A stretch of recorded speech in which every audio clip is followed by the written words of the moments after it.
नमस्कार दोस्तों, मेरा नाम डॉक्टर नोवेश। आज का जो विषय है मैं आपसे शेयर कर रहा हूँ वो है एलोपेशिया एरिएटा, जिसको आयुर्वेद में इंद्रलुप्त नाम से परिचय में आते हैं। जब किसी रीजन पे मेनली ये जो स्काल्प है, कहीं पर भी हो सकता है शरीर पे, लेकिन मेनली जो पेशेंट जो मैक्सिमम डॉक्टर की तरफ आते हैं वो तब भी आते हैं जब उनके स्काल्प रीजन के ऊपर में कहीं ना कहीं तो भी एक स्पैच हो जाता है जहाँ पे बाल बिल्कुल ही नहीं रहते। तो उस तरह की कंडीशन में या उस तरह जो कंडीशन बनती है तभी वो पेशेंट जो है डॉक्टर्स के पास आते हैं। कई किसी पेशेंट को ये जो चेहरे का जो हिस्सा है उस पर भी हो सकता है, ये जहाँ पे ज़्यादा बाल है और उस तरह उस जगह पे एक भी बाल ना आए, कुछ ऐसा गोल जैसा पैच, या फिर पैच कैसा भी हो सकता है, वो ज़रूरी नहीं कि गोली हो, लेकिन वो मैक्सिमम राउंडेड ही उसका अपीयरेंस रहता है। तो ये एलोपेशिया एरिएटा या फिर इंद्रलुप्त है।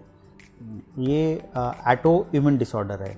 आप थोड़ा सा इसको समझिए, मैं जो बात कह रहा हूँ ये ऑटो इम्यून डिसऑर्डर है और उसके कारण से अलग अलग इसमें फिर जो अपीयरेंस है वो पाए जाते हैं।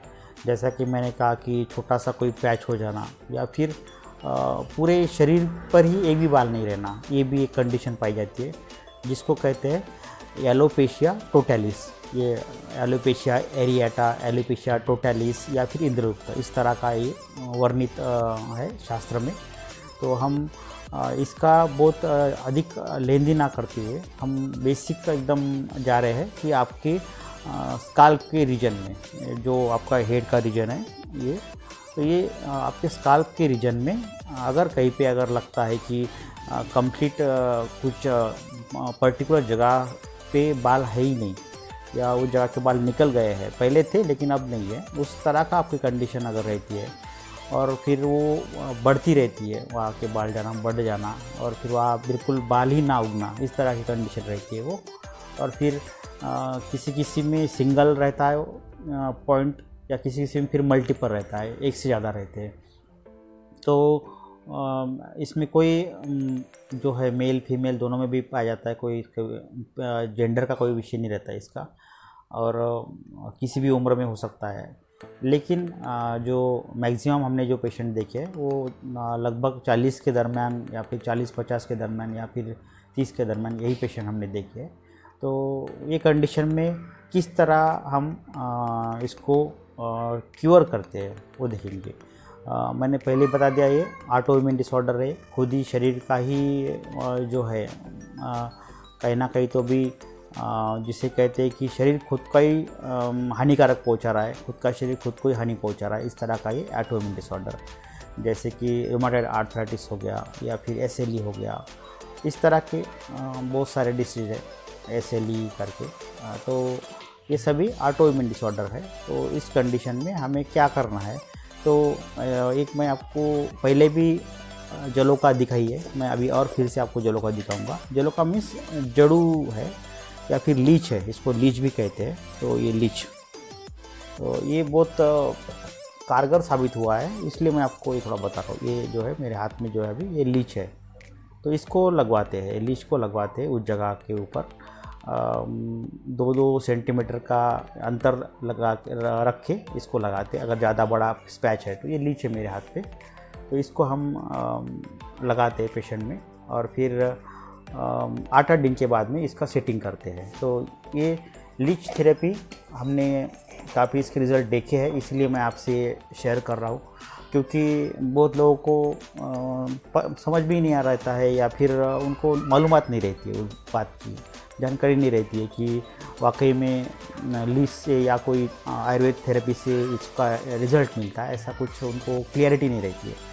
यही क्लैरिटी आपको आने के लिए, क्योंकि जानकारी ना होना ये भी बहुत अलग बात हो जाती है, क्योंकि हमारे पास में नज़दीक में ही डॉक्टर्स रहते हैं और हमें जानकारी नहीं रहती है कि जलोका लगाने पर भी ये लाभ होता है। कुछ ट्रीटमेंट रहेगी, कुछ ऑयल रहेगा, कुछ पेट में लेने की कोई ट्रीटमेंट रहेगी, और साथ में ये जलोका लगाना। तो ये अगर तीनों बातें करवाते हैं और इसमें कुछ लोग जो है वो शिरोधारा भी करते हैं, शिरोधारा, नस्य थेरेपी ये भी करवाते हैं।